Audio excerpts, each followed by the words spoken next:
we'll start the day with some skill work. I decided I'm going to send these to Matt so he can look at them, which will be useful. So here are some of the strict ring muscle ups from today. Looking a little weird without shoes on. I didn't even realize I didn't have shoes on until that was halfway through. Strict ring muscle ups have been feeling good recently, so there isn't a whole lot to think about while I'm doing them. So kipping ring muscle ups here. The one thing, I've been doing them a lot. If you look at the previous video, the ring straps are a lot longer, so makes it like your kipping swing for your muscle up a little bit longer and your rhythm gets a little bit slower. So this is my first time back on those short strap rings, and those felt a little funky, but I got used to it pretty quick. Those are the handstand walks. Not really much to go over technique wise for those handstand walks. Here's another set of the ring muscle ups. I feel pretty fast pulling myself up and over, and I don't know if there's any sort of like criticism for the kip at the bottom of the muscle up there. So there's not really a whole lot of backswing. I don't know how it would get judged in like a competition. And I just went ahead and did all of the muscle ups in one set here.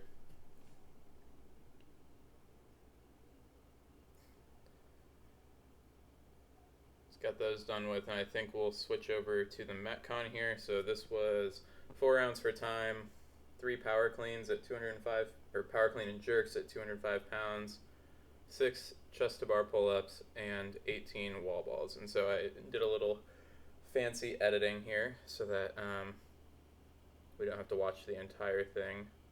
I went with power jerks for the beginning, but then after that it was shoulders got tired from the wall balls, so I went to split jerking the shoulder to overhead. This was like my ideal pace for picking the barbell up, and rest in between like reps, but you will see that it fell off.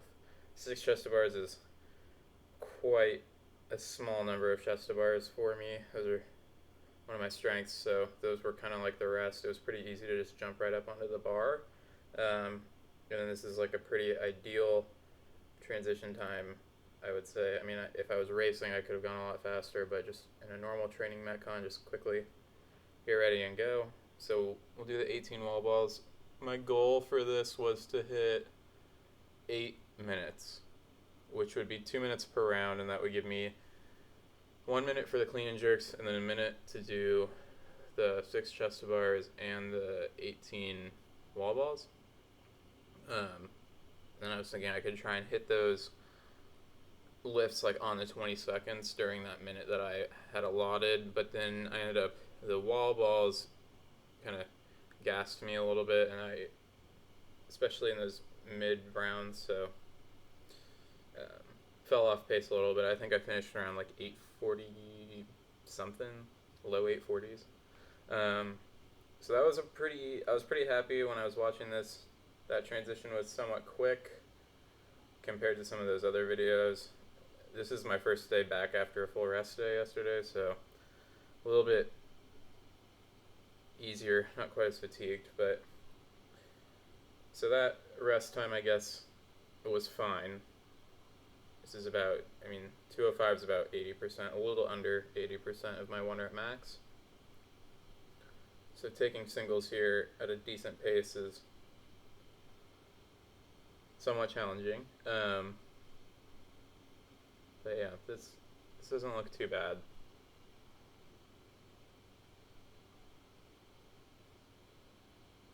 I think right around here I'll speed the video up.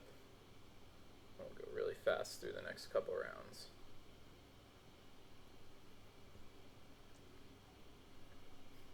So again, easy with the chest to bars, and then even on that round I was pretty quick to pick up the ball. Just slowed down a little in the 3rd round. I think I timed it when I was watching the video back. I spent like 30 seconds walking from the wall ball back over to the barbell. It's just like a lot of time that I wasted, especially here. It was like a 30-second rest time. This is sped up 8 times.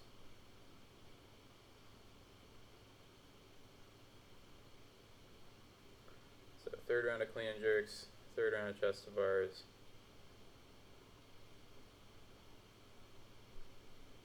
and third round of wall balls, and I think I end up slowing the video back down to normal speed after these wall balls here. You just see like, I think it's like almost 30 seconds.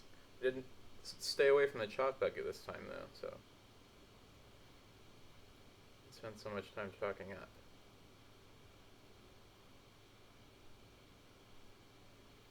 So like in the future, if I do a workout like this, I think my next goal would be immediately after the wall ball, walk over the bar and stand over the bar.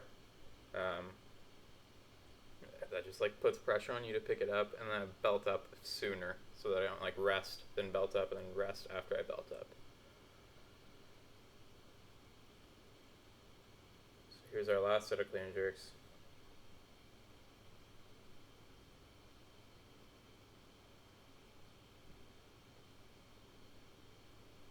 It's not horrible for the amount of time I sat there. It was honestly, it was probably worse in the third round, because at this point I was like, I know once I'm done with this, I'm done. 6 chest to bars, and then finishing a workout on something like wall balls is sort of a mental struggle, and I knew that. I mean, you can do 18 wall balls, right? So there's nothing to fail there.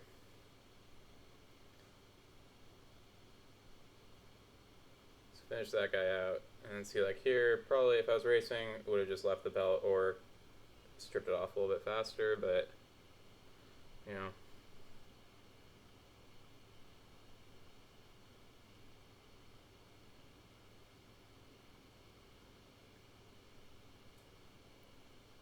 think I left this in here so I could see.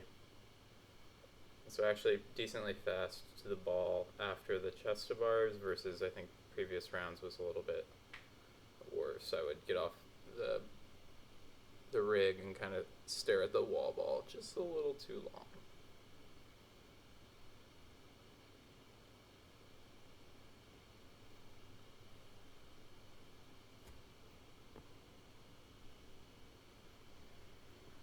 Alright, so now we're on to the snatch stuff. I figured I'd just record this and show it to Matt so that just to like make sure that I'm doing it correctly. It's like a pretty standard warm up, and I guess for like the Gaines Lab programming, you could see what like a typical training day is. I won't like include that. You're not gonna get like I'm not gonna put in there exactly what I did for all my skill stuff at the beginning because there was a lot more skill work that I did. And you're not gonna get like the sets and reps that I do just for like the sake of keeping Matt's programming and not like giving it away. And then I did some more like monostructural work on the assault bike today, but it just kind of gives you an idea of what training would look like.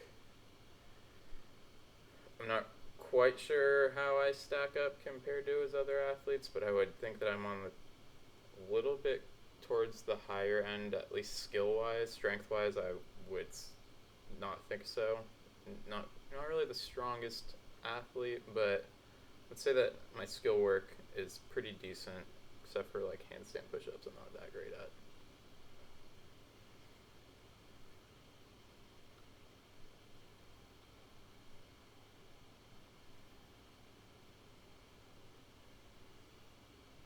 So we're working through the snatch warm-up. I think this next one is slow pull. Yeah, slow pull snatches.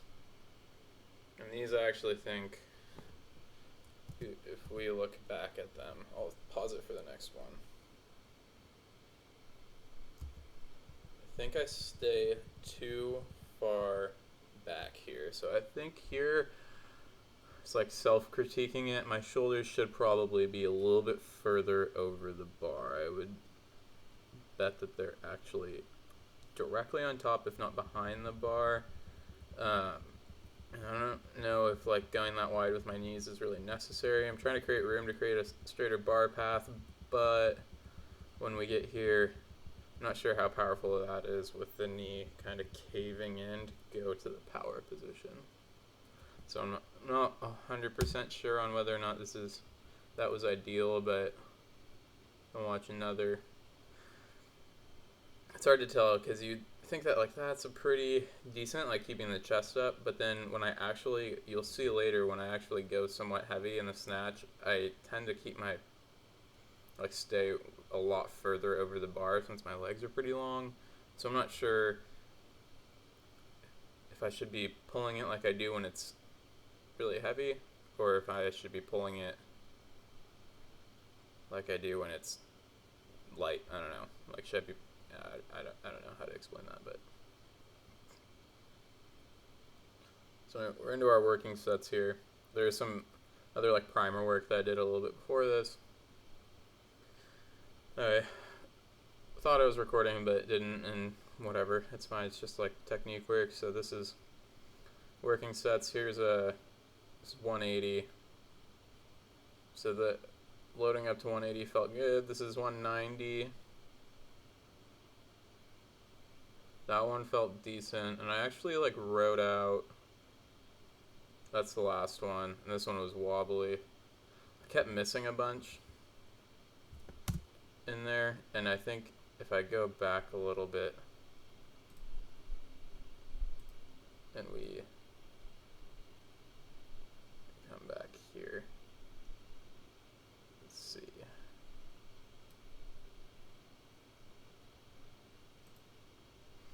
I'll show.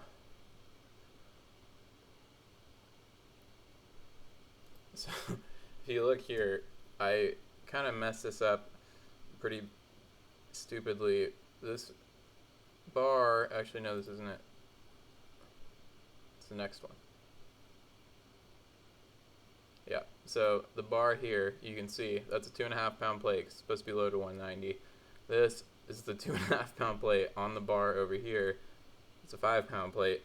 So when I pull it, I'm not sure if you can even tell that it's not loaded properly. This is really quite the oversight on my part, but yeah,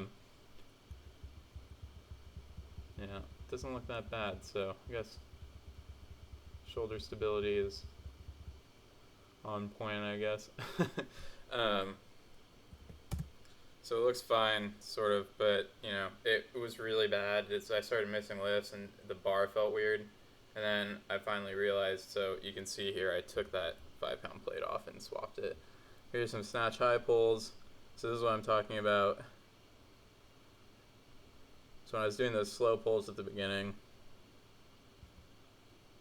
look at that beautiful face. When I was doing that slow pulls at the beginning, like my chest was even more upright than it is here. And so like this is ideally where I start when I pull something really heavy, but then even then, some pretty bad hip shooting going on there. And if I look back at other videos, it tends to look like this also. And when I try and pull, you know, 220, 225 pounds for a snatch, I end up staying over the bar really far and then attacking it with the hips. But like, it's hard to tell whether I should be just like not going as heavy here and staying upright, or if this is generally okay, since I can obviously make it work, and just kind of getting after it there. So food for thought, I guess. So yeah, that was today's training, and then as you can see from my face, I am very disappointed in myself for loading the barbell the wrong way.